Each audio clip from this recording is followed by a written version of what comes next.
बिस्मिल्लाहिर्रहमानिर्रहीम। सहर न्यूज़ देखने वाले तमाम नाजरीन को रियाज मलिक की जानब से अस्सलाम वालेकुम। आप देख रहे हैं सहर न्यूज़ और आज हम हाजिर हैं एक नई वीडियो के साथ। नाजरीन, गुज़श्ता रोज़ पीटीआई को इस्लामाबाद संगजानी में जलसा करने का मौका मिला। इस जलसे ने पीटीआई पर क्या असरात मुरतब किए और हकूमती ऐवानों ने क्या रद्द-ए-अमल किया, आज हम आपको तफसील से बताएंगे।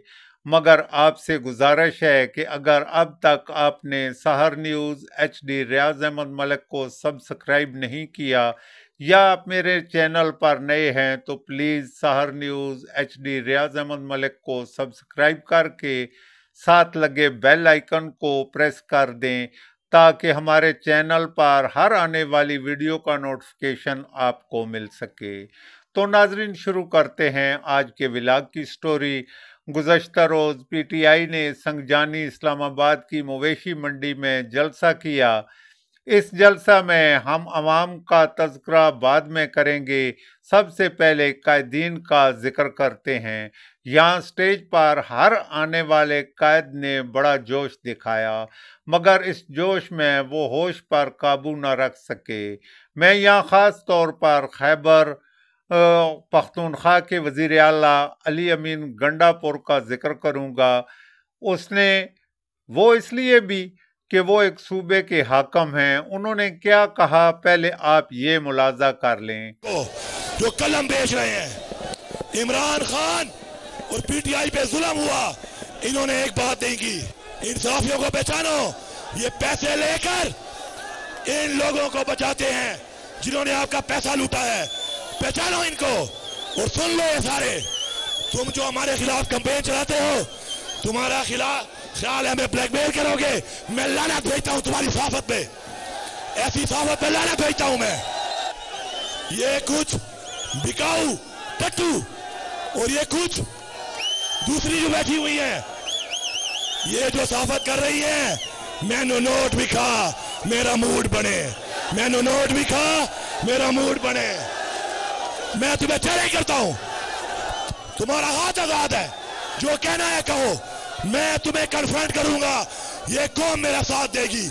इनकी निशानदेही करो, निशानदेही करके इन लोगों को नंगा करके पूरी दुनिया को बताओ।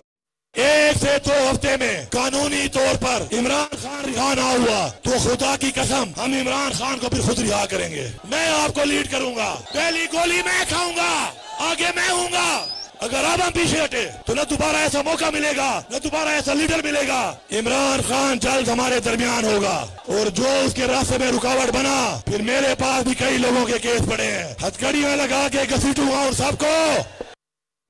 सिर्फ कहता है जनरल फैज हमीद ने रिटायरमेंट के बाद राब्ते रखे, और जनरल फैज हमीद हमें जहेज में मिला था, विरासत में मिला था, तुम्हारा पापा था, तुम्हारा जनरल था। अपना इदारा ठीक करो, अपने जर्नल ठीक करो। डीजीपी हमने बनाया, जनरल हमने बनाया, डीजीआई हमने बनाया। अब गलत करे हमारे खाते में, अच्छा करे तुम्हारे खाते।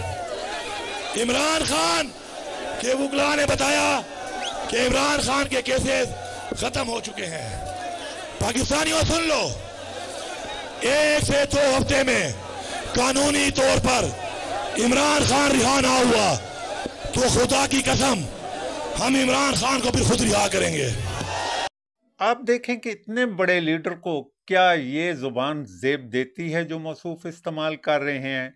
क्या ही अच्छा होता जिस कदर पीटीआई की मकबूलियत थी, शाइस्ता ज़ुबान इस्तेमाल करते तो अवाम पर इसके कितने अच्छे असरात मुरतब होते। मगर जोश में आकर उन्होंने अपने होश पर काबू न रख सके और न जाने मुखालफिन के अलावा सहाफ़ियों को भी क्यों निशाने पर रख लिया। वज़ीर आला के मनसब पर फैज़ होने के नाते उन्होंने जो काम किया, उससे जहां पीटीआई की मकबूलियत पर ज़रब लगाई, वहां अगर वो अपने दावे पूरे नहीं करते, इमरान खान को जेल से नहीं निकालते, तो क्या उनके लिए शेम शेम नहीं हो जाएगी। उन्होंने जब मरीम नवाज वज़ीर आला पंजाब का तज़किरा करते हुए उनके लिए जो ज़बान इस्तेमाल की, तो पंजाब के लोग भी इतने गए गुजरे नहीं हैं कि वो आखिर पंजाब की बेटी तो है, उसके लिए क्या रद्द-ए-अमल देंगे, हम आपको अगले व्लॉग में दिखाएंगे। अब देखें हुकूमत ने इनके बयान पर क्या रद्द-ए-अमल दिया। माजी में जाएं और धरनों के दौरान भी इनका रवैया देखें तो इन्होंने हमेशा तशद्दुद की राह अपनाई है, इन्होंने अदम बर्दाश्त की राह अपनाई है और इन्होंने हमेशा सरकारी अमलाक को नुकसान पहुंचाया है, लॉ एनफोर्समेंट एजेंसीज के लोगों को इन्होंने नुकसान पहुंचाने की कोशिश की है। तो ये इनका एक ट्रैक रिकॉर्ड है कि ये पुरअमन नहीं रह सकते और काश सुप्रीम कोर्ट के उस ऑर्डर पे अमल दरामद हो गया होता जब इन्होंने आके यहाँ पे रेड जोन के अंदर ग्रीन बेल्ट जलाई थी।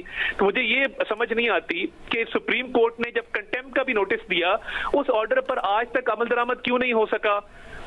बेतुकी और जो है वो यानी गैर आइनी, गैर कानूनी, गैर जमहूरी वहाँ पे जो रवैया और तकारीर जो है वो की गई हैं। आप मुझे बताएं कि ये जो इन्होंने आज वहाँ पे तकारीर की हैं, ये तकारीर जो हैं ये अनारकी फैलाने के लिए थी, मुल्क में अफरा तफरी फैलाने के लिए थी, ये कोई सियासी तकारीर नहीं थी। अगर अदारों को अपनी हदूद में रहना चाहिए तो क्या सियासी जमातों को अपनी हदूद में नहीं रहना चाहिए, सियासतदानों को अपनी हदूद में नहीं रहना चाहिए।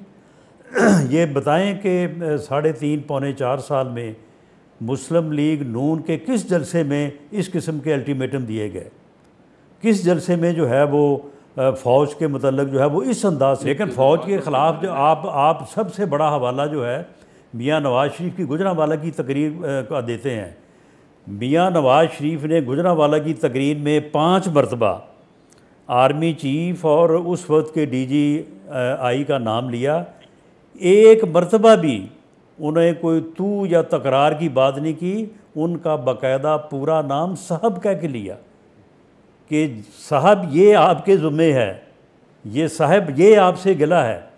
मामला ये है कि ये लोग जो हैं ये मुल्क में अफरा तफरी, अनारकी और वायलेंस फैलाने के लिए जो है सियासत कर रहे हैं। ये कोई सियासत नहीं है और इस किस्म की सियासत, इस किस्म के जलसों की इजाज़त नहीं दी जानी चाहिए। इससे पहले ये इजाज़त थी तो इन्होंने उन जलसों से तैयारी की और उसके बाद 9 मई किया। आज का इनका जलसा जो है ये भी ऐसा ही था और अब उसके बाद ये इन्होंने जो बात की है कि जी मैं लाहौर में जलसा करूँगा, मैं फ़लाँ जगह पे जलसा करूँगा, मैं आ रहा हूँ, ये आए ना, इसे देखेंगे कि ये किस तरह से जो है ये आता है। ये अटक ब्रिज जो है ना ये क्रॉस करके दिखाए, फिर इसको देखते हैं। इस जो है वो बंदे को जो बात कर रहा था वहाँ की कि मैं आ रहा हूँ, और इसने इंतहाई 3rd डिग्री ज़ुबान इस्तेमाल की है, इसने इशारों कनाव में इंतहाई घटिया गुफ्तगू की है। इसको मैं कहता हूँ कि इसको जो है ना ये खैबर पख्तूनख्वा में चलो अब ये चीफ मिनिस्टर बना हुआ है, ये उसकी हदूद ये अबूर करके दिखाए, इसे देखेंगे कि ये किस नतीजा ये निकला, हुकूमत हरकत में आई और उन्होंने PTI के अरकान असम्बली को हिरासत में ले लिया, जबकि वज़ीर आला खैबर पख्तूनख्वा को तकरीर महंगी पड़ी और वो पहले तो रूपोश हो गए मगर बाद में वो पेशावर से जा निकले।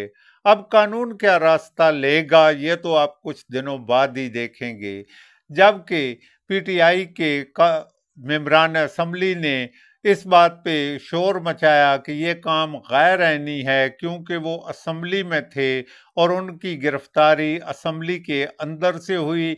अब स्पीकर को चाहिए कि वो इस पे रद्द-ए-अमल दें और उनकी गिरफ्तारी को गैर आईनी करार देते हुए उनकी रिहाई को यकीनी बनाएं। मगर दूसरी जानब अब अगर देखें तो क्या स्पीकर ये सारे जो कुछ हुआ इसको बर्दाश्त करेगा? क्या स्पीकर को ये करना चाहिए था? आपने हमें ये ज़रूर बताना है। इन बातों के मुंतज़िर रहेंगे। कमेंट्स में आकर हमें ज़रूर बताइएगा कि क्या स्पीकर को कुछ करना चाहिए?